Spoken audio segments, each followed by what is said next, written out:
मंगला गौरी व्रत श्रावण मास में आने वाले सभी मंगलवारों को किया जाता है। इस व्रत में गौरी जी के पूजन का विधान है। चूंकि यह मंगलवार को किया जाता है, इसीलिए इसे मंगला गौरी व्रत कहा जाता है। मान्यता है कि मंगला गौरी व्रत को करने से वैवाहिक जीवन से जुड़ी समस्याएं खत्म होती है और संतान सुख की प्राप्ति होती है।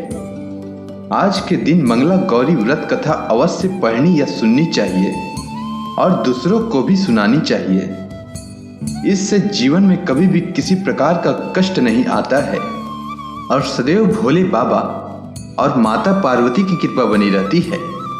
तो चलिए सुनते हैं मंगला गौरी व्रत कथा। एक समय की बात है, एक शहर में धर्मपाल नाम का एक व्यापारी रहता था। उसकी पत्नी आकर्षक और गुणवान थी। उसके यहाँ किसी भी चीज की कोई कमी नहीं थी, परंतु उसके कोई संतान न होने के कारण वह बेहद दुखी रहता था। वह व्यापारी और उसकी पत्नी दोनों माता पार्वती के अनन्य भक्त थे। दोनों प्रतिदिन पास के मंदिर में जाते और माता गौरी की पूजा अर्चना करते। साथ ही प्रत्येक मंगलवार को मंगला गौरी व्रत रखते थे। बहुत समय बीत गए। एक दिन माता गौरी उनके भक्ति भाव से प्रसन्न होकर व्यापारी की पत्नी को पुत्रवती होने का वरदान दिया, जिसके बाद व्यापारी को पुत्र रत्न की प्राप्ति हुई। घर में खुशियां मनाई गई। कुछ दिनों बाद एक मंगलवार को व्यापारी की पत्नी ने धर्मपाल को बगीचे में मंगला गौरी के पूजन के लिए आम का पल्व व फल लाने भेजी। जब व्यापारी आम का पल्व व फल लेकर आया तो वह थोड़ा उदास दिख रहा था। पत्नी ने व्यापारी से इस उदासी का कारण पूछा तो व्यापारी फुट फुट कर रोने लगा। कहने लगा, हे प्रिय, जब मैं बगीचे में आम का फल तोड़ने के लिए पत्थर चला रहा था, तब एक पत्थर गलती से नीचे स्थापित गणेश जी की मूर्ति को जा लगी, जिससे क्रोधित हो गणेश भगवान प्रकट हो कहने लगे कि हे व्यापारी, किसी भी व्रत में सर्वप्रथम मेरी पूजा होती है और मेरी कथा सुनी जाती है, और तुम मुझे ही पत्थर मार रहा है। जाओ व्यापारी, तुम्हारे यहां माता की कृपा से पुत्र की प्राप्ति तो हो गई, पर आज मैं तुझे तेरी करनी के वजह से तुझे श्राप देता हूं कि तेरा पुत्र 16वें साल में मृत्यु को प्राप्त हो जाएगा। तब तुम्हें पता चलेगा कि दर्द क्या होता है। इतना सुनते ही व्यापारी की पत्नी व्यापारी को शांत कराते हुए बोली, हे नाथ, होनी को भला कौन टाल सकता है। माता गौरी की कृपा से हमें पुत्र की प्राप्ति हुई है और वही हमारे पुत्र की रक्षा का रास्ता दिखाएंगे। भरोसा रखिए और आज खुशी का दिन है तो खुशी मनाइए, बाकी सब माता गौरी पर छोड़ दीजिए।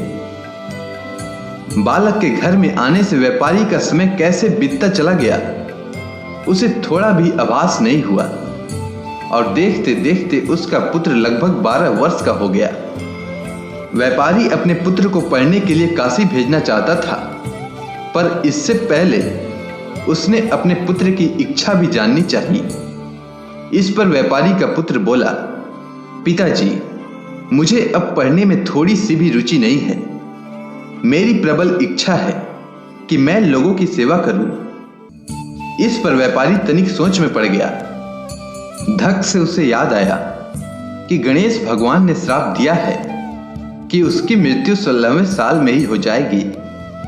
इस तरह से तो मेरे पुत्र का शेष आयु सिर्फ 4 साल ही बचे हैं, तो क्यों न इसकी खुशी जिसमें है वही किया जाए।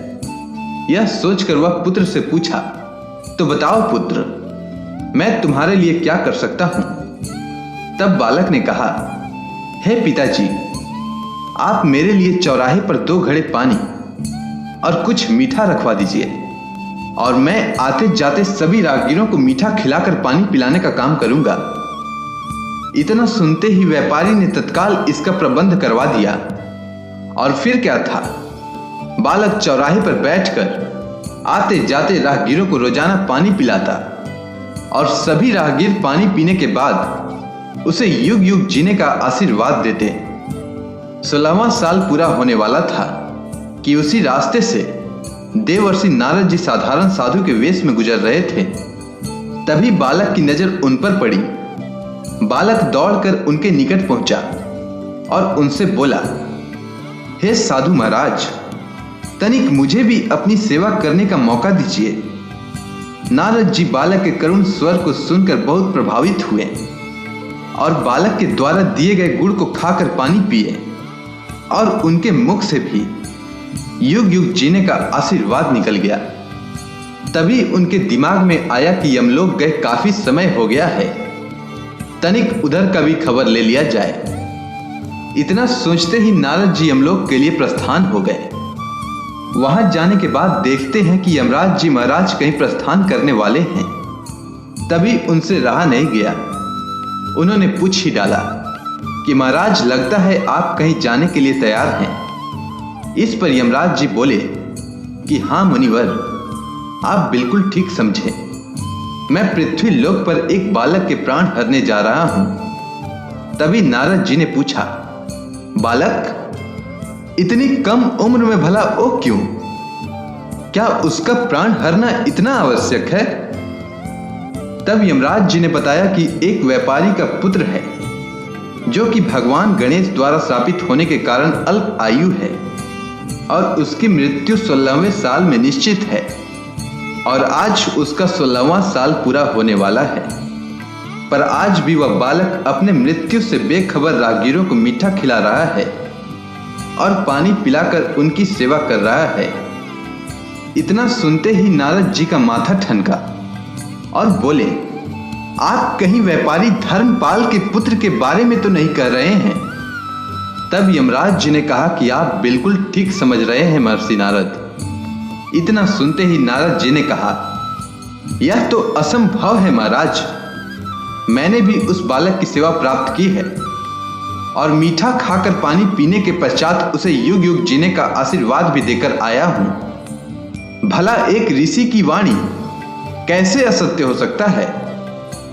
इस पर यमराज जी बोले कि यह सब मेरा काम नहीं है।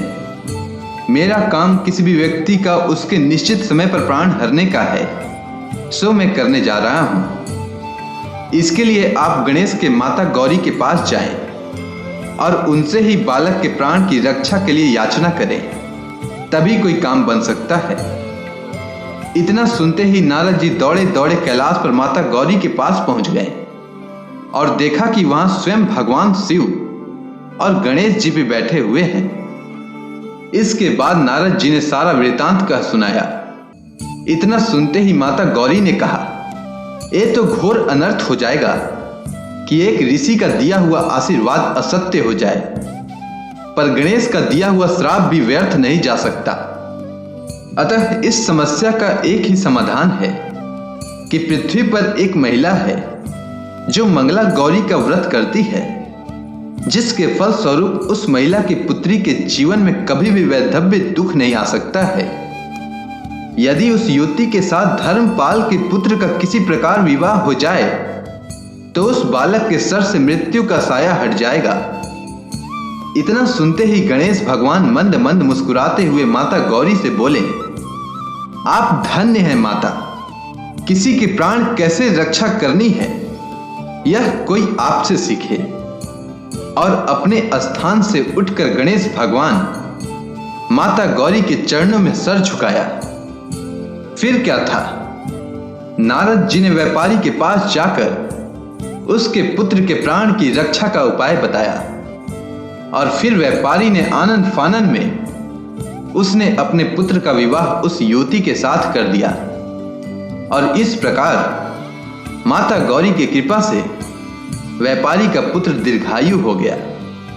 अगर आपको यह कथा अच्छी लगी हो तो कमेंट सेक्शन में जय मां गौरी लिखना ना भूलें।